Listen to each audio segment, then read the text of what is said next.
घुंघरू के कि पाके घुंघरू।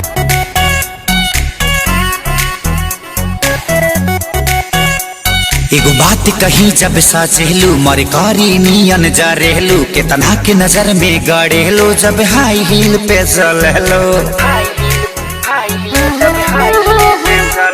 एगो बात कही जब सचेलू मर करी नियन जा रहलू के तना के नजर में गड़ेलो जब हाई हील पे चलेलो।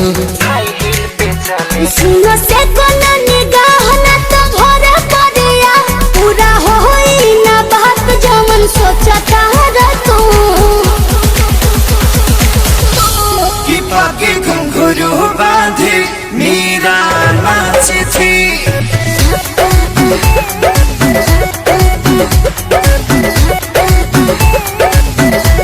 कि पाके घुंघरू बांधे मेरा नाची थी और हम नाचे बिनी घुंघरू के कि पाके घुंघरू बांधे मेरा नाची थी।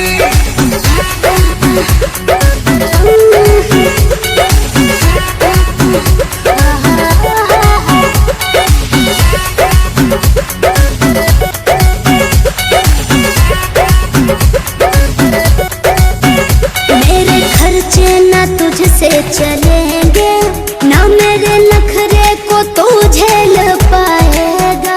आज दे देगा मुझको दिलासा फिर बाद में मुझे तू रुलाएगा। भरोसा नहीं धोखा मिलेगा नहीं तेरी मेरी फेरी ऐसा मौका मिलेगा। जो निभाना ये डबांस ना मिलेगा कोई चांस झूठे फेरा में हमारा पड़ल बाहर तू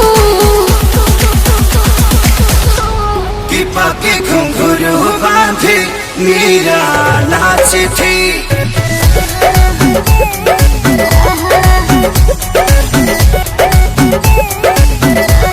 कि पाके घुंघरू बांधे मेरा नाच थी और हम नाचे बिनी घुंघरू के कि पाके घुंघरू बांधे मेरा नाच थी।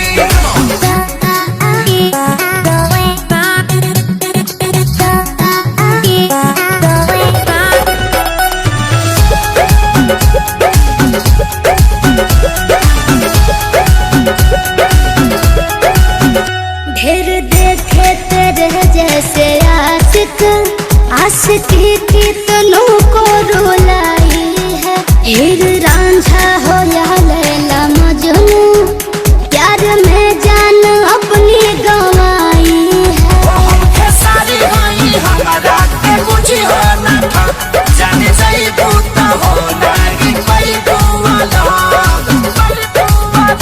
सच पहले यो जीत ले लो मनावा के जीत विवेक पापा के जल्दी से बन जा तू कि पाके घुंघरू बांधे मेरा नाच थी।